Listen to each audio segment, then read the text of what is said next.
Hey, what's up, guys? Welcome back to the channel, or if you are new here, hi, hello, my name is Miguel, but some people call me Milo. And today we are going to be reading 7 two-sentence horror stories I got off of TikTok. So, one of these, I believe, is a very messed up story. It involves a child. It to me, it kind of reminds me of the Gypsy Rose girl in one of these stories. So I forgot which one it was, but we will find it when we read it. But yeah, also, if you guys see me holding a baby, it's a baby doll. I do it because I have ADHD, so I have to be tapping on something. And I noticed that in some of the videos, you guys can hear me clicking my pen. So for me, ugh, my god, I stutter so much. For me, I have ADHD. I have the type where I have to be doing something to do something productive. So, like, if I am doing videos, I have to either be clicking a pen, writing something down, typing, or what I've been doing is I've been going like this. I've just been tapping on the baby. Just so that I could get through the videos, because I have not been filming just because, like, I cannot focus on the freaking video. So there's that. So I'm not holding a real baby. Don't worry. It's not a real baby. It's a very realistic baby doll that my friend gave me so that I can help him sell. So yeah, if you guys see that, I'm really sorry. It's not a real baby. Don't worry. Just don't worry about it. But yeah, so this is 7 two-sentence horror stories. And yeah, so let's get into the video.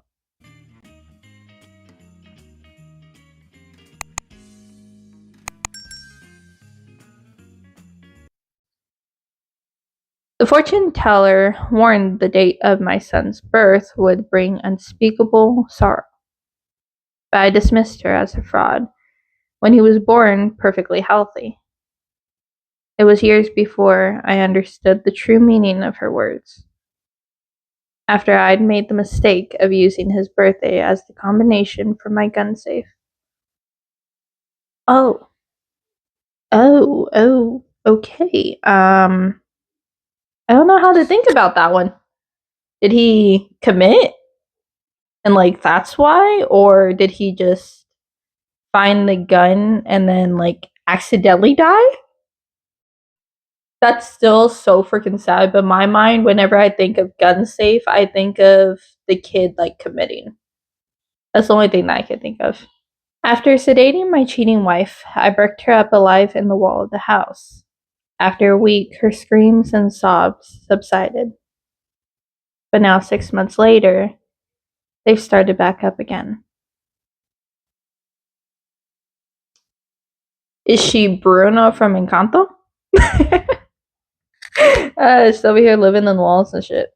Okay, that's not a funny story, just because both of them are wrong in this situation. The wife is wrong for cheating. First of all, she cheated. The husband is wrong because he did that. But at the same time, I can understand anger with being cheated on, but, like, don't make it escalate to killing someone unless your wife was, like, getting raped. Then kill the person. But I do not condone cheating, and I do not condone violence. I condone violence when it's protecting yourself or your family. But when it comes to cheating, just let the freaking cheater walk away. Like, both of them are wrong in this situation. I say that's karma for him. Her karma was getting locked in a wall, but his karma was having to deal with what he did over and over again. My daughter was a brilliant impersonator, able to mimic the calls of most birds and certain local animals. As we played hide and seek during a walk in the woods, the first gunshot resounded about a mile or so past the lodge, and then an awful quiet descended. Oh, see, when I wrote that down, I was like, I do not get this at all. But now that I actually read it and understand, hunters killed her. Oh my god, I feel bad for the hunters and I feel bad for the father. Because imagine the guilt of thinking you just killed an animal to like have for dinner or something, and you actually kill the kid. And then the dad, because he probably feels so much guilt for like not trying to stop her from doing those. That's a very cool, a very, very cool ability to have, is to mimic animals and stuff. The only thing I can mimic when I'm asleep, the kids say that when I snore, I sound like a dying chicken. So there's that. But that's very sad. Disclaimer, this is the story that I was talking about that kind of reminds me of the Gypsy Rose situation. But at the same time, I also think of another poor girl who went through this, who didn't kill her mother. So I don't know why I said Gypsy Rose, because she's the only one I can think of for the name, because I don't remember the name of the other girl, where her mom was like paralyzing her. She was actually paralyzing her. Um, but yeah, disclaimer, this does mention like a similar situation to the girl I'm referring to. The boy rubbed the lamp and whispered, I wish I wasn't so sick, so mommy didn't have to take care of me all the time. You still have 3 wishes, the genie replied. Yeah, that's very sad. I do not. Uh, I don't like that. Honestly, that is. I can't imagine the kids in this situation. I think I've commented on the Gypsy Rose situation before. I do find it not believable, honestly, just because of everything. And like she was like saying like I just don't believe. I believe her mom actually did that, but I do believe that Gypsy was in on it. The other girl that I'm referring to, though, that has actually went through it and was not aware of it. I believe her name was Jessica something, and she didn't kill her mom. Her mom was put in jail, rightfully so. Um, I don't like either situation. It's really sad, and to think that parents actually do that to their kids is, it's so sad.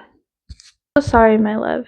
It says they're rejecting your procedure as non-medically necessary because you've already lived without vision for so many years.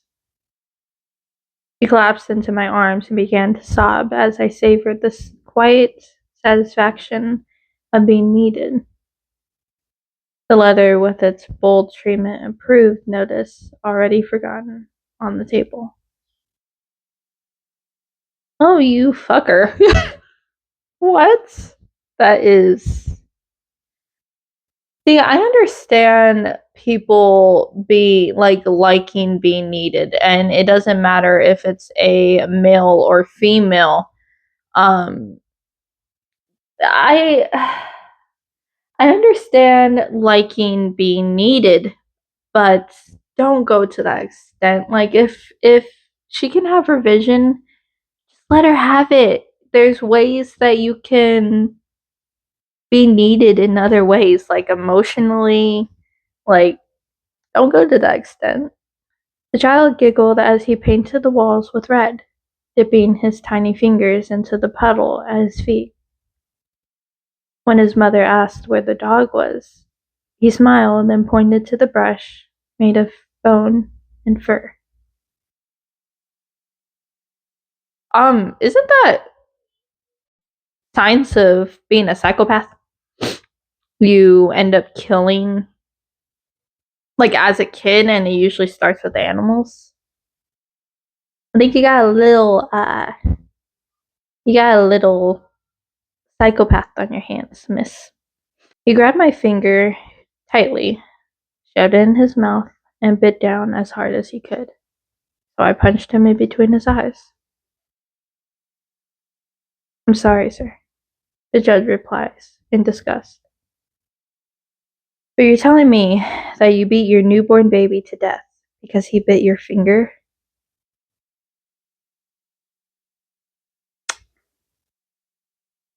You know, I never thought that I would be cheering if they gave him the death penalty. Him or her. Knowing just being out here in America, this seems like a woman thing to do. I know not all women are like that, and neither are men, but goddamn. Never thought I would agree with the death penalty for that one. God dang. Okay, so those were 7 2 sentence horror stories. The last one, I don't like that last one. The last one is just so freaking messed up, and I just don't fucking like it.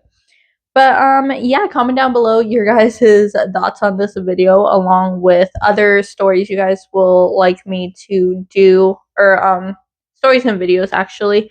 I do vlogs, reactions, morning, night routine, cooking, cleaning, gaming, all the above on this channel. Also go over to my other channel, Spare Wolf Horror. I do creepypastas on that channel. You can submit your own personal experience with the paranormal, a story you wrote, or just a creepypasta you would like to hear. I love hearing you guys' suggestions. So yeah, don't forget to like and subscribe, and I hope you all have a wonderful day.